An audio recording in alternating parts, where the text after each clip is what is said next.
Estamos nuevamente aquí en la Casa Estudio Bonet, en Paraguay, Suipacha, haciendo una entrevista a Rosa Boy. Muchas gracias por venir, buenos días. ¿Qué tal? Muchas gracias a vos. No, bueno, desde Tejido Urbano estamos promoviendo estas charlas que se llaman experiencias.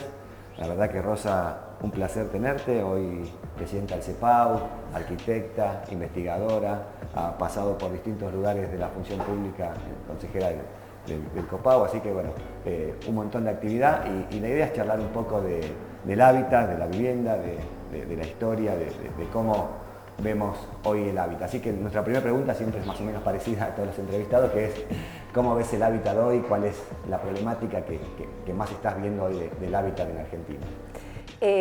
No sé si me animo a hablar de la Argentina en general, porque viste, es tan diversa, qué sé yo. Un poco más de la ciudad de Buenos Aires, si lo acotamos, y también son distintas problemáticas, ¿no? Está el tema del hábitat de los sectores vulnerables, que se viene trabajando en eso, pero bueno, estamos atravesando momentos de turbulencias de todo tipo y siempre repercuten más en los sectores vulnerables. Después el tema del hábitat de los sectores medios también es un tema, todo lo que circula en torno de la ley de alquileres, la escasez de oferta, lo difícil que es acceder para los jóvenes muchas veces a una primera vivienda, y no solo para los jóvenes, sino para familias, acceder a una vivienda con crédito, que es en este momento muy difícil. Por otro lado, existe un mercado, digamos, lo que vemos desde el Consejo Profesional es que se está moviendo el tema de la construcción, pero bueno, eso no está derramando exactamente en cumplir o en satisfacer las necesidades de vivienda, ¿no? Ahí hay como un tema que nos exige mucho a todos, pero no solamente a los arquitectos, a los planificadores, sino generar cuestiones que hagan a la posibilidad de aumentar las oportunidades y dar seguridad jurídica, ¿no? Bueno, y ahí vos investigaste mucho sobre la historia de la arquitectura, la historia de la ciudad, y ahí, ¿cómo ves hoy el devenir de esa historia en el presente? O sea, ¿cómo ves esas construcciones que se hicieron en distintos momentos, el Estado, su participación? Digo, ahí, el tema histórico, ¿cómo es que enganchaste el tema histórico en la arquitectura? Bueno, porque siempre me interesó, por un lado, la historia de la arquitectura, pero me interesa mucho el presente, ¿no? Como a los arquitectos, que lo que transformamos y nuestra materia prima es transformar la ciudad que vemos, que tocamos, que habitamos en el presente. Y me parece que el presente solo se entiende con la perspectiva histórica. Digamos, para planificar cualquier escenario futuro como arquitecto, como planificadora, como gestor de cuestiones urbanas, tenés que partir de conocer el escenario presente, ¿no? Y ese escenario presente en las ciudades es un escenario que tiene un devenir histórico, porque las ciudades crecen y se transforman en el largo plazo, ¿no? Pensá que hoy seguimos viviendo y valorando las casas de renta que se construyeron en los 20, en los 30, en los 40, incluso antes de la ley de propiedad horizontal. Y que incluso la vivienda estatal, que me gusta más llamar vivienda estatal que vivienda social, ¿no? Me gusta más vivienda pública, o sea, donde intervienen, además del mercado privado, también regulaciones. Bueno, ese mercado de la vivienda pública o la vivienda social o la vivienda estatal también tiene un montón de años y de tradiciones en la Argentina, empieza en la década del 20, se construye mucho más después de la década del 30 porque ya existían villas miserias, asentamientos, ya existía una enorme inmigración europea a la cual había que responder con políticas estatales. Entonces, muchos conjuntos que hoy son muy valorados, como el barrio Los Andes o las construcciones de la Comisión Nacional de Casas Baratas, el barrio Caferata, que hoy se valoran mucho y que se apreciaron mucho en términos económicos, fueron construidos como vivienda para los trabajadores, ¿no? Entonces, bueno, me parece que la historia tiene mucho para enseñarnos acerca del cómo enfrentar los desafíos actuales y futuros, también en base a la experiencia, ¿no? Sí, y en esa línea, el trabajador en esa historia que estás contando llegaba a la vivienda. Hoy los datos muestran que es muy difícil llegar. ¿Crees que se pueden tomar esas experiencias históricas para recuperar o tomar nuevos incentivos a que el obrero pueda volver a tener vivienda? Mira, el obrero, el empleado público, el empleado privado, son muchos los sectores que se beneficiarían, pero el tema es cómo empezás con ese círculo virtuoso, ¿no? Y creo que eso requiere, por un lado, creatividad por parte de arquitectos y planificadores, y por otro lado requiere de un apoyo estatal y de una cierta seguridad jurídica. Por eso las soluciones habitacionales para la clase media me parece que tienen que salir de un consenso que además se sostenga en el tiempo. No puede ser, porque esto es lo que vemos, ¿no? En los años de políticas de vivienda y de fomento a la vivienda exitosos, no son patrimonio de un gobierno, porque empezaron con los gobiernos conservadores, siguieron con Alvear, después siguieron en la década del 30, en el peronismo, con Ilía, con Frondizi. O sea, la verdad es que las políticas de vivienda, con sus picos y fueron acompañando 50, 60 años de historia argentina. Y en ese sentido es importante retomar en la planificación, me parece, la idea de políticas de largo plazo. Porque entre la decisión de construir vivienda nueva o rehabilitar vivienda existente y todo lo que hace falta para que eso llegue a un usuario, tenés tiempos que son mucho más que los 4 años de una gestión, ¿viste? Tenés que hacer, digamos, todo el aparato legal, tenés que hacer los proyectos urbanos, tenés que construir, hacer la adjudicación. Eso tiene que ser sí o sí políticas de largo plazo, que creo que es lo que nos está faltando en todo lo que tiene que ver con las políticas urbanas y habitacionales, ¿no? Sí, en esa línea, en el 2018 se sancionó la ley de los barrios populares, que marca una tendencia distinta de lo que se venía haciendo. ¿Cómo ves ese fenómeno que me estás contando de la vivienda? ¿Lo ves contradictorio? ¿Lo ves como que es parte del mismo déficit cualitativo que hay que solucionar? O sea, ¿a dónde lo estás viendo? No, yo valoro mucho ese proceso de urbanización de los barrios. Creo que se fue gestando a lo largo del tiempo y a partir del 2018 se pone en práctica y me parece que se ha ido sosteniendo y yo creo que son cosas buenas para la ciudad, que incluso se han involucrado desde luego la gestión, pero también se han hecho mesas participativas con los pobladores, bueno, distintas experiencias, se involucró también el Ministerio Público Fiscal, es decir, la justicia, la matrícula, los pobladores, las organizaciones sociales.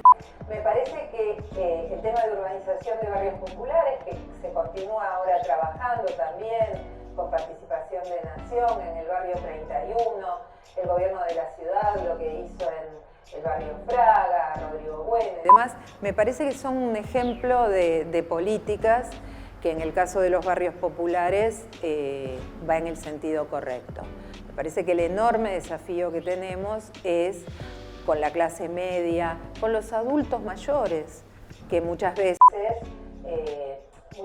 hablamos de la primera vivienda y de los jóvenes porque hay muchos jóvenes, pero vivimos en una ciudad añosa. Viste que cuando uno mira la población de los distintos barrios, por la calidad de vida, etcétera, tenemos una población de gente de edad avanzada. Bueno, ¿cómo garantizamos que esa gente que fue trabajadora pueda seguir teniendo una...?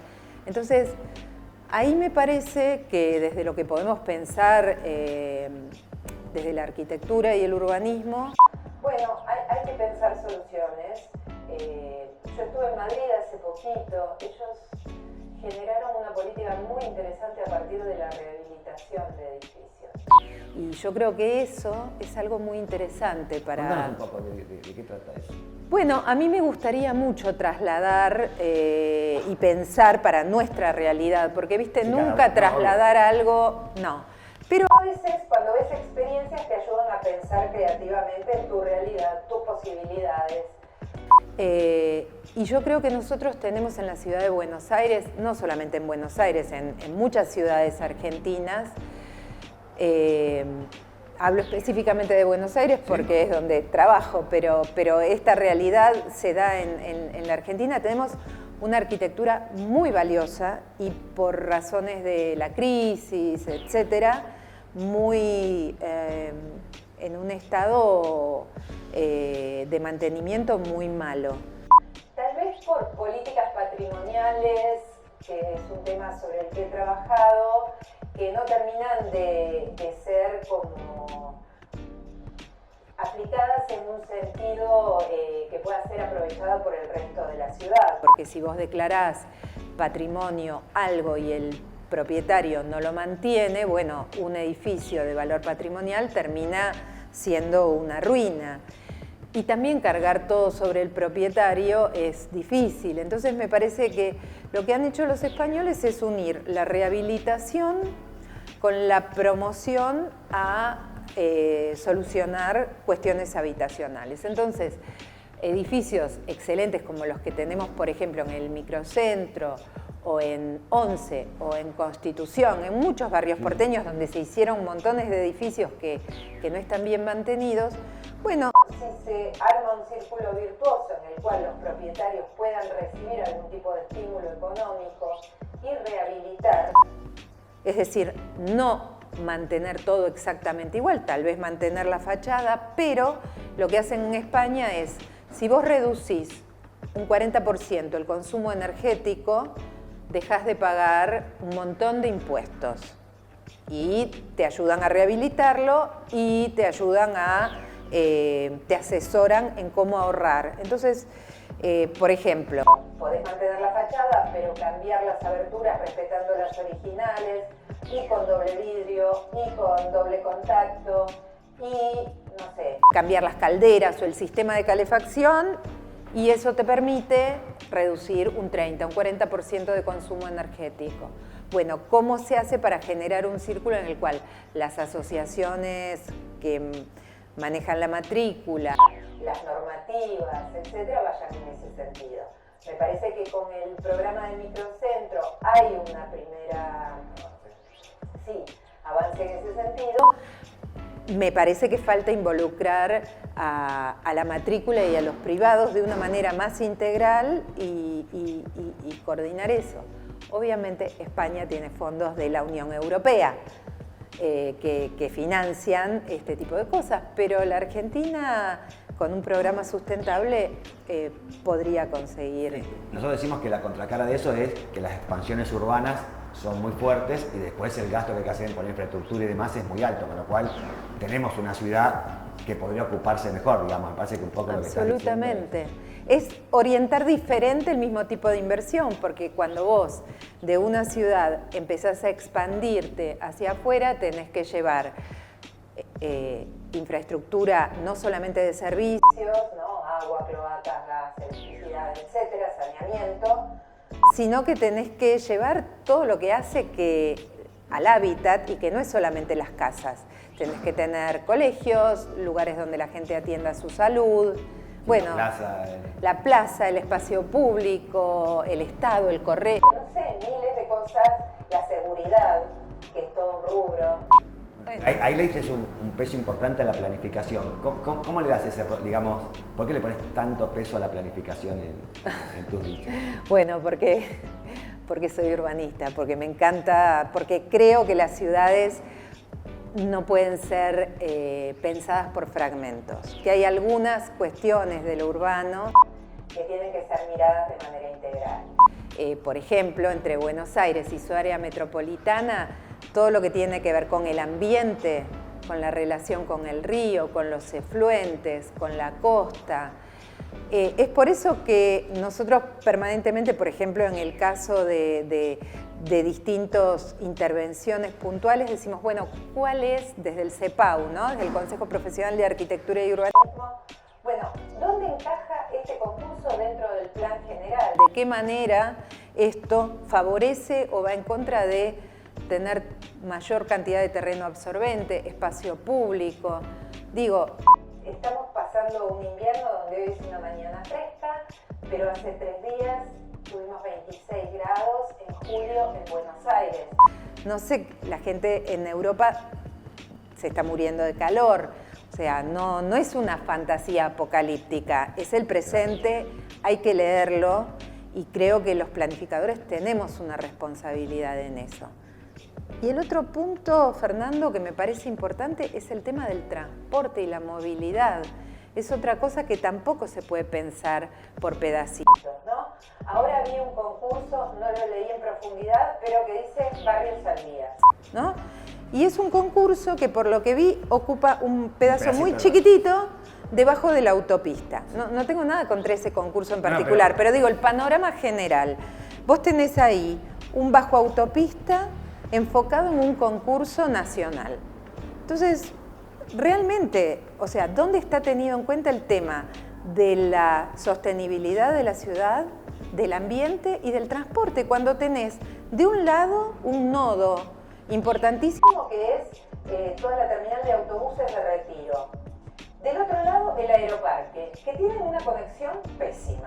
Y en el medio estamos haciendo un concurso para un sectorcito que es un clúster. ¿Cómo mirás la ciudad en su conjunto? ¿De qué manera afecta? Eso es lo que digo, no que esté todo resuelto, pero creo que nuestra responsabilidad, y cuando digo nuestra, digo urbanistas, universidad, gobierno, legislatura, es pensar la ciudad integralmente, o poder por lo menos generar ámbitos donde eso se discuta. En esa línea te voy a preguntar, aprovechando que has estado en el COPUA y que fuiste miembro del Consejo de Plan Urbano Ambiental, el tema de la normativa, ¿cómo juega, qué rol le das a la normativa en esto que estás contando de la creación de ciudad? O sea, algunos, por eso, es un tema complicado, pero me gusta. No, pero es un tema además que vos también has trabajado mucho, sí, de los cuales los dos tenemos la respuesta, ¿no? La normativa es crucial, es como... La normativa es crucial, es la herramienta. Vos podés tener un modelo de ciudad y después la normativa es el cincel y que te permite, ¿no?, que la escultura sea un Miguel Ángel o una de Fecio. Creo que, como todo, necesita ajustes, pero me parece que no se puede hacer yo no creo en estas cosas que dicen derogar todo lo que hay. Creo que uno va avanzando y haciendo correcciones en lo urbano, ¿no? Y viendo, no sé, por ejemplo, el CUR en las zonas de baja densidad tuvo efectos que para los vecinos son no deseados. Hicimos un estudio en el CEPAU, porque eso también es importante. Hacer estudios técnicos, ¿no?, que nos permitan prefigurar cuál es el producto final de las normativas. Y ahí creo que los urbanistas tenemos algo para decir. Porque los vecinos, obviamente, lo que van viendo son los efectos que tienen del terreno de al lado, de su medianera, pero nosotros podemos prefigurar, y de hecho, bueno, hay herramientas, Ciudad 3D, o tenemos anticipaciones, el gobierno también. Entonces, bueno, creo que hay que tener la ductilidad y el suficiente diálogo y la generosidad como para ir haciendo y construyendo las correcciones que hagan falta. De nuevo, creo que si hay una política de largo plazo, eso es posible, porque es una conversación que no se va cortando cada 4 años. Yo descreo de las cosas fundacionales, ¿viste? Bueno, buenísima la respuesta. Voy a cambiar un poco de tema. Sos docente también. Queremos que hables un poco más allá de lo que enseñás, por qué lo enseñás, qué es lo que te incentiva o qué querés que tus alumnos reciban cuando das clases. O sea, ¿por qué te gusta dar clases? La verdad es que es una vocación súper fuerte para mí la docencia y la investigación.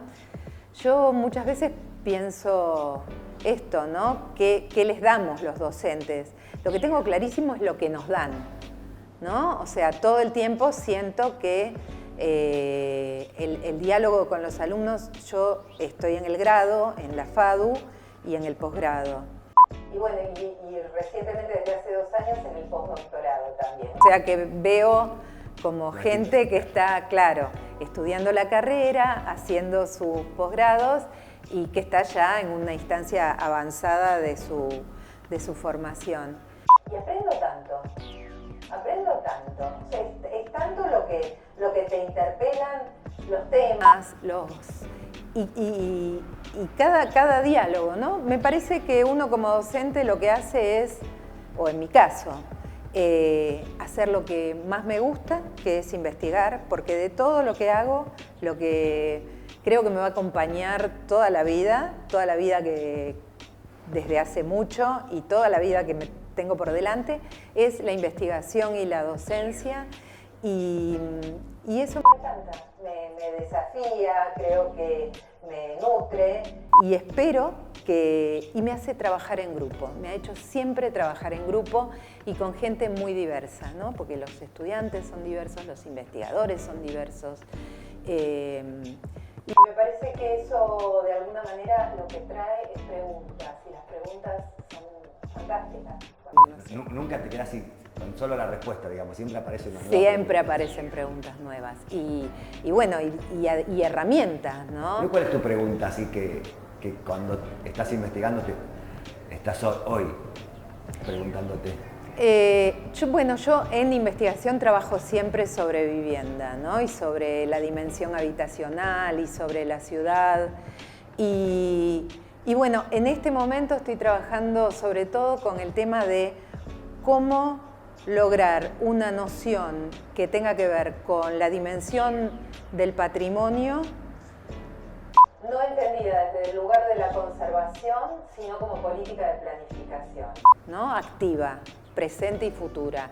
¿Cómo hacer con eso? ¿Cómo hacer de eso una herramienta? Y una herramienta además que permita crecimiento y ámbitos de trabajo profesional y crecimiento económico, ¿no? Bueno, y ahí te pregunto, tu rol de presidenta del CEPAU, ¿qué experiencia estás teniendo desde ese lugar tan distinto a la investigación, a la docencia, a la práctica profesional?